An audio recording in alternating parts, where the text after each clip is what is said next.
Vivencias con Paco Salvador. Buenas tardes, señoras y señores. Hoy es un día muy importante para los ecuatorianos y los personajes que nos escuchan en la televisión. Uno de los problemas más graves que tiene este rato la humanidad es la salud. Todos cuando nos encontramos con los amigos o con la familia decimos lo más importante es la salud y generalmente no hacemos caso.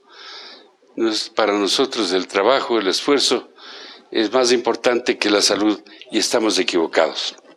Ahora que cuando uno llega a la madurez vemos que tenía razón. Es decir, lo primero, lo más importante es la salud, que es lo menos que nos ha preocupado durante la juventud. Y por este motivo, recordando un hombre muy importante, un alemán que vino con sus padres hace muchos años, se llama Frank Wilbauer, muy conocido aquí en Quito y en el Ecuador porque él tuvo unas páginas maravillosas, él manejó la Cruz Roja Ecuatoriana. Ha sido un hombre muy conocido, muy respetado, muy querido, dijéramos. Y por este motivo yo busqué al doctor Frank Wilbauer para hacer una charla, a la cual le invito con afecto, doctor Frank Wilbauer, para hablar de temas médicos, cuál es su profesión, cuál es su especialidad, qué hace, qué ha hecho, qué va a hacer, doctor. Bienvenido a mi programa. Muchas gracias, señor Salvador, por sus bondadosas palabras y a la disposición. Doctor, ¿usted es un médico especializado en qué? Sangre. Sangre. ¿Qué es eso? ¿Qué significa eso? Sí, la realidad es que es una especialización poco conocida. Por eso le pregunto. La hematología del griego, ¿no?, es el estudio de la sangre y de sus enfermedades, ¿no? Uno si no es, digamos, un poco cercano al campo de la biología, se extraña un poco porque no sabe a primera vista qué son las enfermedades de la sangre. Pero entonces pensemos en las leucemias, eso sí ha oído todo el mundo. Pensemos en las anemias, pensemos en los hemofílicos que sangran, pensemos en las trombosis que nos matan. Esos son los campos de la hematología. Es lo más importante. Bueno, yo escuché siempre que el cáncer a la sangre es lo que usted mencionaba, era la leucemia. Bien, doctor, ¿y qué es lo que usted ve cuando hace un examen de sangre, por ejemplo? ¿Qué encuentra? ¿Qué ve? ¿Cuáles son los síntomas o cómo se puede diagnosticar que tiene esa sangre? Bueno, el gran amigo del hematólogo es el microscopio.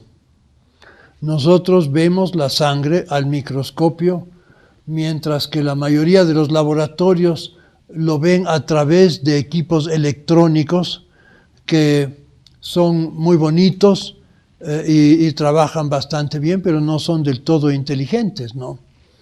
Pero lo que a nosotros, lo que más nos importa es el aspecto de las cosas. ¿Cómo están los glóbulos blancos? ¿Hay inmadurez ahí? ¿Hay células extrañas? ¿Cómo están las plaquetas de la sangre? ¿Cómo están los glóbulos rojos? ¿Están los glóbulos rojos altos, bajos? Bueno, pero esa es una información básica, pero luego vienen muchísimas investigaciones ya de especialidad. Claro, es decir, la base serían los blancos y los rojos, ¿no es cierto? Que debe tener una cantidad más o menos equitativa, ¿no es cierto? Claro, pero no nos olvidemos, estamos dejando a un lado completamente la coagulación de la sangre. Hay que estudiar la coagulación de la sangre, hay que estudiar los defectos que la sangre pueden tener que provoque trombosis. Y infinidad de cosas más. ¿Y qué es lo que más daño causa a un ciudadano cualquiera en la sangre? ¿Qué? El haber fumado, el haber tomado, el haber comido, el haber hecho deporte. ¿Qué es lo que crea problemas? Bueno, depende un poco de dónde vive, Esas sí son variables bastante intensas. Nosotros aquí vivimos en las alturas, a 3 kilómetros de altura, en donde vive muy poca gente en el mundo. Y entonces tenemos riesgos especiales relacionados con la sangre. Necesitamos toda la capacidad pulmonar para poder vivir aquí. Y si esa capacidad pulmonar disminuye por la edad, por el cigarrillo, por la contaminación del aire, por operaciones que se han realizado, pues entonces esa persona ya no tiene suficiente aire, se fatiga con cualquier esfuerzo físico y empieza a tener cada vez más glóbulos rojos. Y tiene que ir a más glóbulos rojos. Cada vez más se glóbulos aumenta, rojos. O sea, mientras más alto vive, tiene más glóbulos rojos. Claro, esa es una compensación que existe en la naturaleza, porque los glóbulos rojos transportan el oxígeno.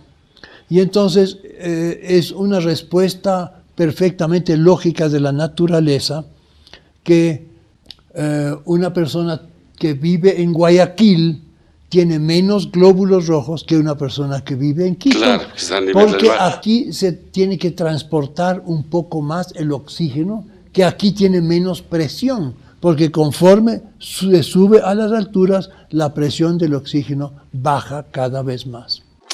Bueno, yo le he hecho, doctor, este tipo de preguntas por lo siguiente. Cuando yo era joven, nosotros en la familia teníamos un solo médico. Él curaba a los niños, él curaba la tifoidea, la gripe, las vacunas, era parturiento, era todo. O sea, el médico, el doctorcito de la casa, hacía de todo. Y ahora, curiosamente, cuando uno tiene algún mal, va donde 20 médicos. Entonces ahora, por la sangre le mandan donde usted, por el hígado donde el otro, por los riñones donde el otro, por los huesos donde el otro. Y cada uno le manda donde otro y otro y otro este rato. Y al final no sabes a quién mismo hacemos caso.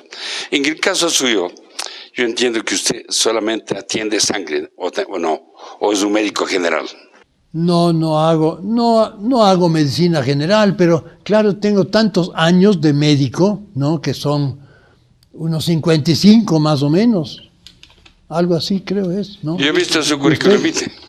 Usted tiene un papel en la mano donde podemos calcular cuántos años de médico. Me gradué en 1956 en la Universidad Central. Entonces faltan 2 años para que sean 60 años, algo así. Claro. Pero digamos, usted, además de sangre, ¿qué otra especialidad tiene usted o qué?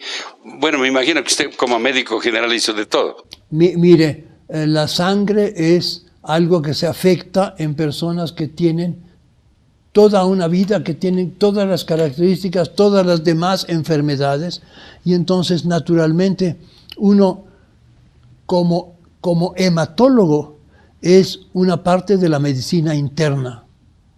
Entonces tiene que tener una idea de la presión arterial, por supuesto, ¿no es cierto? Usted ausculta el corazón también y se preocupa de un paciente que tiene problemas de la sangre porque tiene diarreas continuas, ¿no es cierto? Entonces todo es una sola cosa y lo que usted dijo hace un momento es perfectamente real. Uno de los problemas antipáticos de la medicina moderna es aquella multiplicidad de especialistas que son sabios cada cual en su pequeño terreno, ¿no? Así es. Y que piden auxilio cuando algo va un poco más allá. Qué gusto tengo de escucharle a usted, que es un profesor tan importante, un hombre de ciencia como usted, que reconozca lo que estoy diciendo. Yo mismo he visto, no solamente en mi caso, estoy viendo diariamente, que por ejemplo, alguien tiene un dolor de la cabeza, le mandan a que le vaya a ver el hígado, los riñones, los pies, la cadera, las costillas, y estamos arruinados. Y cada doctorcito de esos le manda donde otro y le pide exámenes. Y en el caso de la gente pobre, Yo le digo, es muy difícil que cada vez tenga que sacar radiografías, que tenga que sacar resonancias médicas.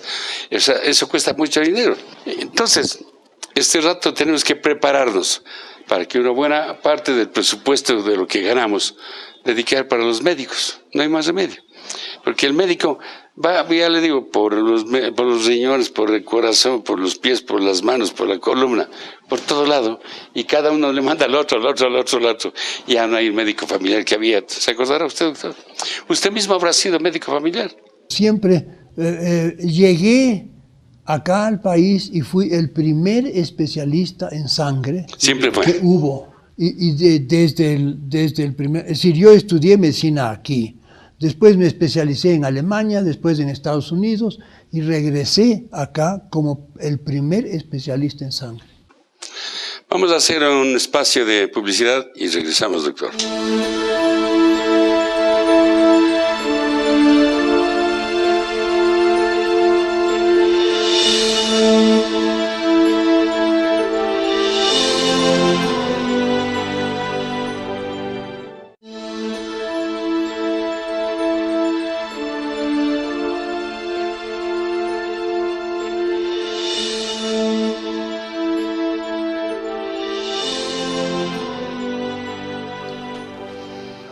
Bueno, doctor, yo quisiera, de su voz autorizada, sacar algún consejo, un provecho para el público, para quienes nos escuchen, de sus experiencias, doctor. Usted es un especialista, como ha dicho, en sangre. Supongamos que yo asista a su consultorio para hacerme un análisis de mi sangre. ¿Qué encontraría de bueno y de malo? O sea, supuestamente. Digamos, de un hombre de 86 años como yo. ¿Qué debería tener de bueno y de malo? A los 86 años, por la edad, no debería cambiar la sangre. La sangre debería estar bien. Pero si usted ha sido fumador, pues no respira ya completamente bien, sigue viviendo en las alturas de esta ciudad, entonces tendría glóbulos rojos altos, lo cual significaría que la sangre es un poco espesa. La sangre espesa es una sobrecarga para el corazón, el bombear una sangre más espesa. El tener la sangre más espesa retarda la entrega de oxígeno en los órganos periféricos, puede dar lugar a determinados síntomas y molestias. Digamos, ese sería el panorama de una persona de nuestra edad, digamos así, que no se ha cuidado, que ha sido un poco gordo, porque los gordos respiran un poco menos. Aquí en Quito no se ven gordos, no mucho. En Guayaquil es completamente diferente el panorama, ¿no? Aquí el gordo se vuelve poliglobúlico. Poliglobulia se llama el exceso de glóbulos rojos, ¿no? Aquí se vuelve poliglobúlico muy pronto y después empieza a tener problemas, ¿no? El hematocrito, ¿qué es el hematocrito?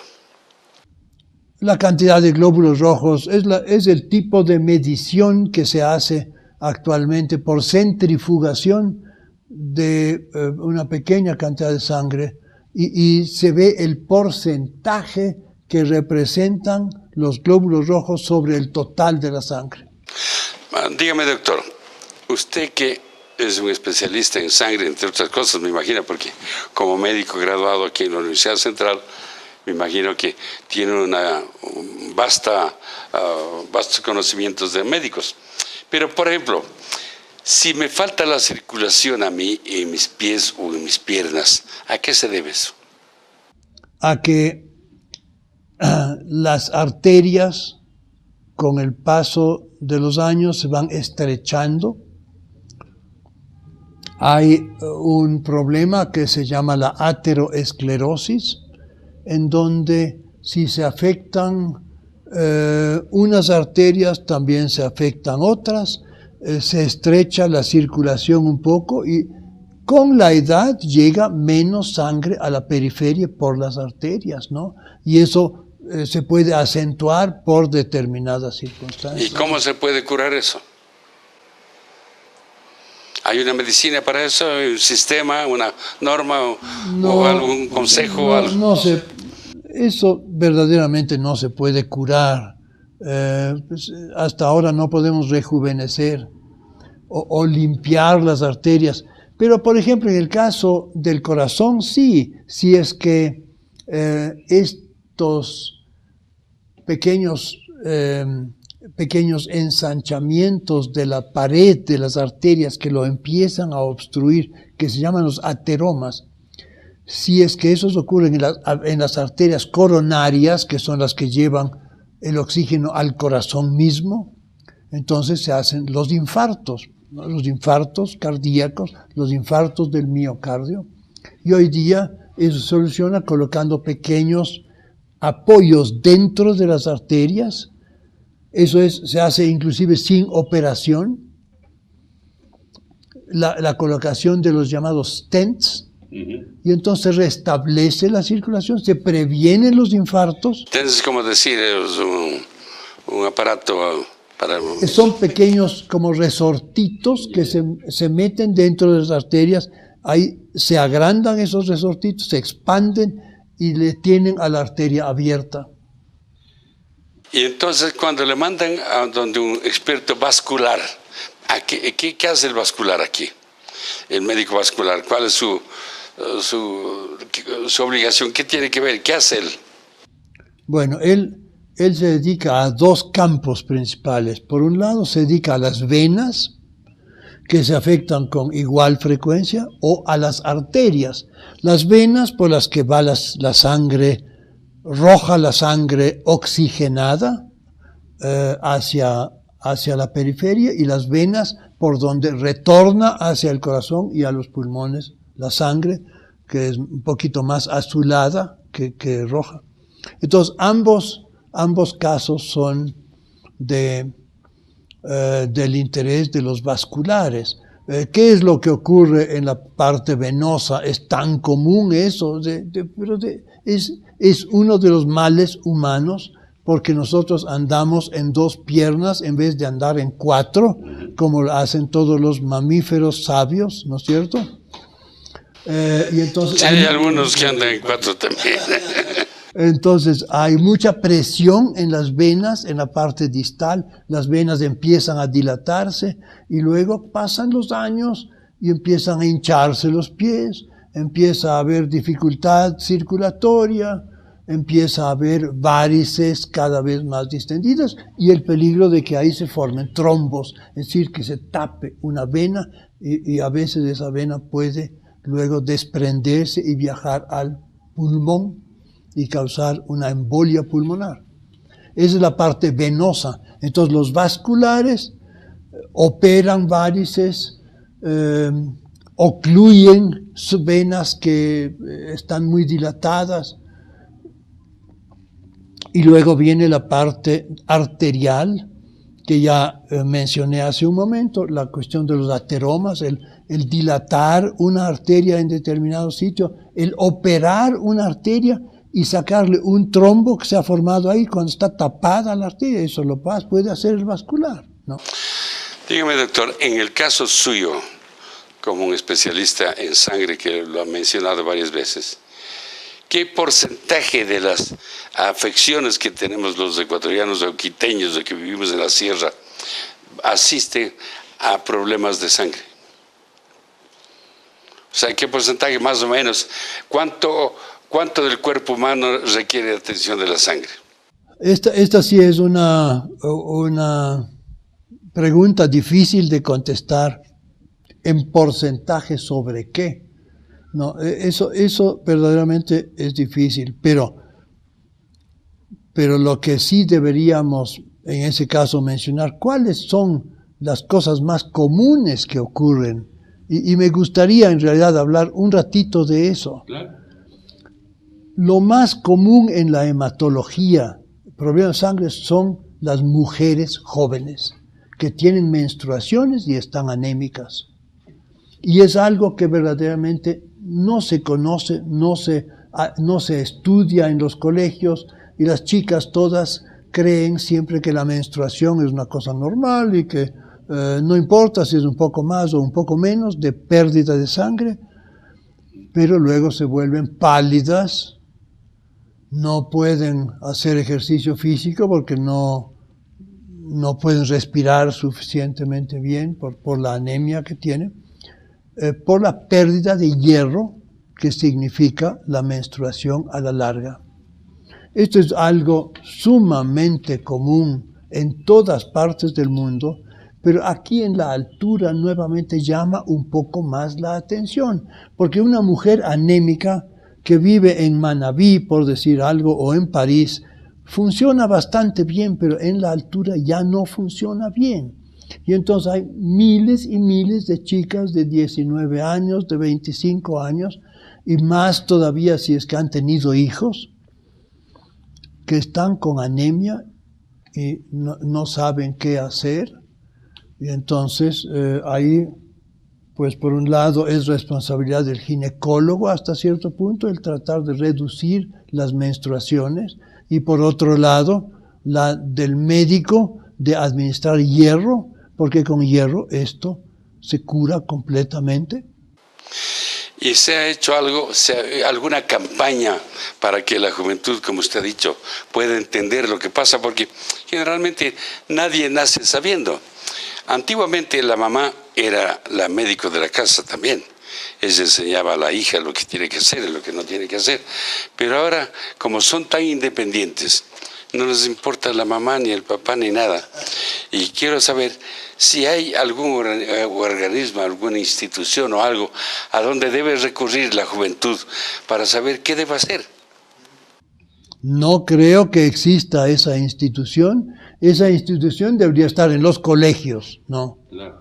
Debería estar en los profesores, profesoras, que deberían acercarse a discutir este tipo de temas que son tan importantes para el futuro.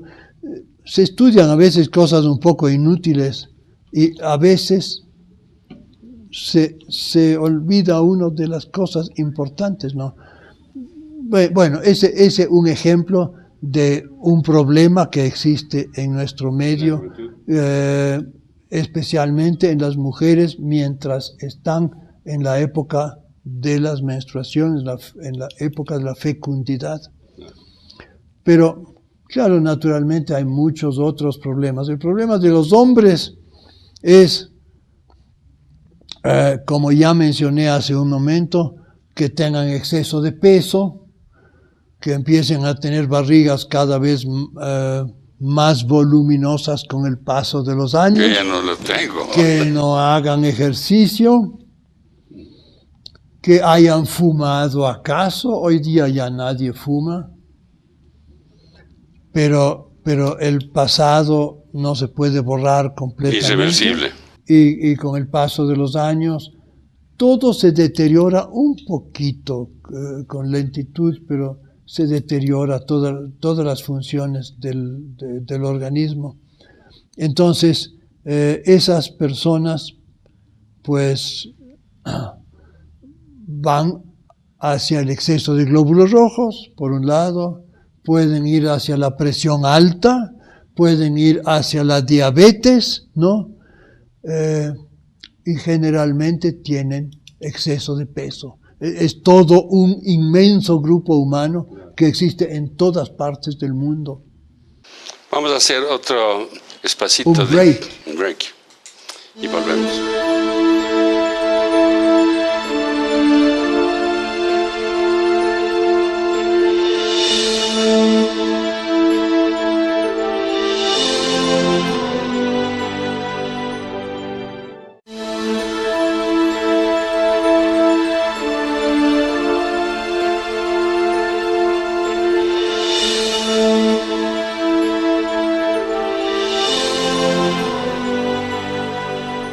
Bueno, doctor, es muy grato conversar con usted, porque podemos charlar, siendo casi de la misma edad, podemos charlar y recordar los tiempos pasados y lo que nos va a venir también. Yo quisiera hacerle una pregunta a usted, doctor. ¿qué daño se hace el hombre o la mujer con ponerse estos tatuajes, estos piercing, estas cositas? Yo he sido ganadero toda la vida, y cuando venía un buey bueno, se le ponía una argolla en la nariz para llevar al buey con una soga. Pero ahora los humanos usamos en las narices, en los labios, en las orejas, no sé dónde más. ¿Cuál es su opinión sobre eso, doctor? Los piercing y todos los tatuajes.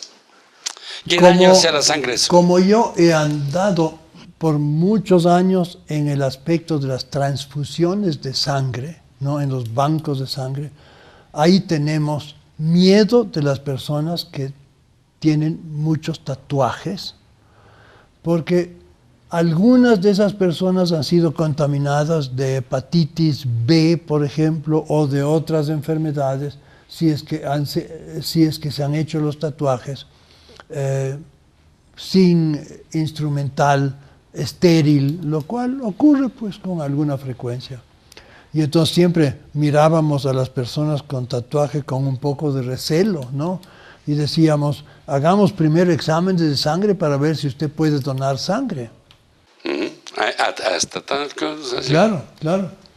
Y una cosa un poquito parecida es el piercing, que también es la ruptura un poco de la integridad de nuestra protección hacia el ambiente externo, ¿no? En fin, pero eso también ocurre con los aretes, y ahora está pues de moda, y a las niñas se sienten fantásticamente bien con Yo pienso unas que argollitas. las que se ponen esas cosas son más feas que mandado a hacer, y creen que se hacen guapas con eso. A mí me parece ridículo. Yo pienso que los abuelos y los padres deberíamos hacer una campaña para evitar que se destruya la juventud de esa manera, con estos adornitos que no significan nada y que más vale le daña su salud y su presencia también. De todas maneras, doctor, yo pienso que usted, un hombre experimentado, manejó la Cruz Roja mucho tiempo usted. La Cruz Roja, no sé si ha mantenido usted su contacto con la Cruz Roja ecuatoriana. Usted fue muchos años director de la Cruz Roja. Fue unos pocos años presidente de la Cruz Roja ecuatoriana, pero antes, es decir, trabajé en la Cruz Roja algo como 34 años, porque cuando vine al país no había hematología en ninguna institución, porque no existía la especialidad. Entonces, para crear un centro, me pareció que lo lógico era que esté en la Cruz Roja, donde se usan o se procesan las transfusiones de sangre, donde se fracciona la sangre, donde existen laboratorios, etc. Era el lugar más cercano para mi especialidad. Entonces fundamos ahí un servicio de hematología, y durante muchos años se trabajó ahí, y mis colegas siguen trabajando. Y fue el centro de estas enfermedades en el comienzo de este desarrollo. Yo tengo muchos buenos momentos de recuerdo, porque yo fui político muchos años y colaboré como legislador para conseguir que la Cruz Roja tenga la cooperación del Estado por mucho tiempo, en las épocas suyas mismo. De manera que para mí la Cruz Roja ha sido un organismo de una gran utilidad, y creo que sí sirvió mucho y sigue sirviendo mucho. Yo me imagino que usted será un consultor todavía porque usted es uno de los más conocedores del tema, ¿no? Por haber estado tantos años en Cruz Roja. De todas maneras, doctor Wilbauer es un hombre muy conocido, muy querido, y yo pienso que ha sido un acierto el haberle invitado para esta charla. Si usted quisiera aumentar algo, mencionar algo, aconsejar algo sobre su manera de haber vivido en el Ecuador, el conocimiento que tiene sobre la vida de los ecuatorianos, sería importante que le escuchen a usted algo, doctor, beneficioso, adicional a lo que ha dicho. Algo de otro campo, tal vez. Algo de otro que usted campo. crea conveniente.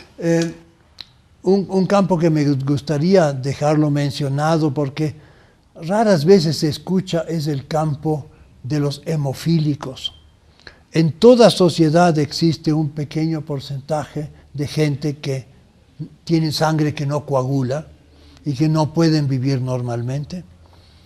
Y es una enfermedad hereditaria que afecta solamente a los hombres y no a las mujeres. Las mujeres lo transmiten.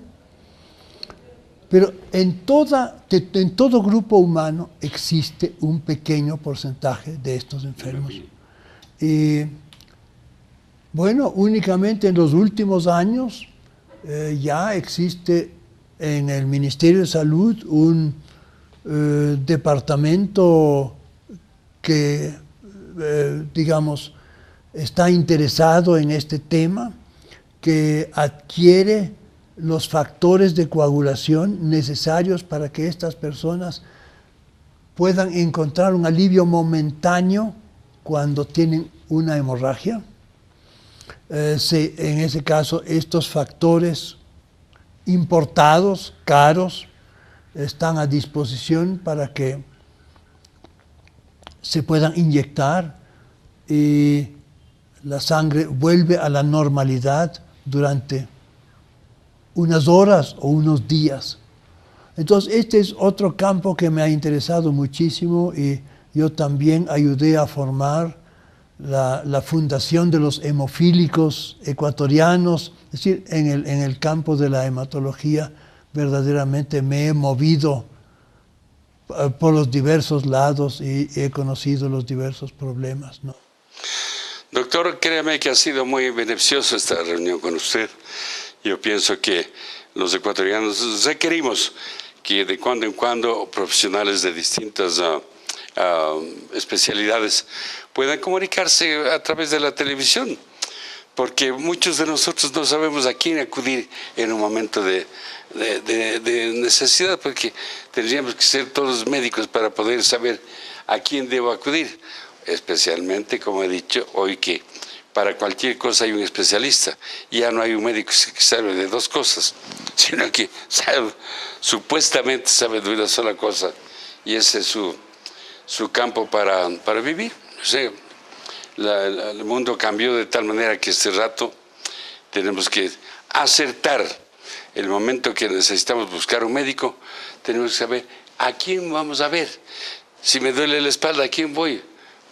Ahí tal vez la solución intermedia mejor son los médicos que se llaman internistas, que son los que tienen conocimiento sobre la generalidad de las funciones sin ser cirujanos, ¿no?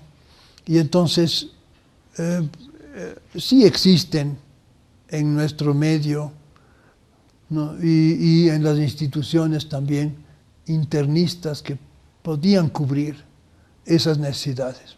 Pero ya no hay el médico el familiar que va a la casa, no existe, y que puede atender un parto por un lado y diagnosticarle una hemofilia por otro lado, ¿no?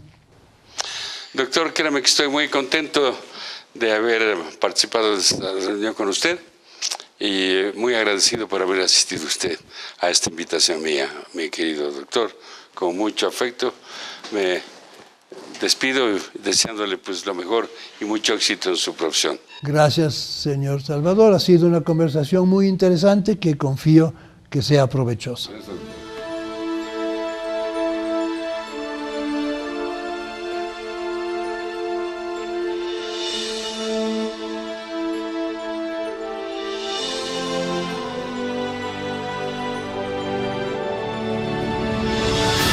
Vivencias con Paco Salvador.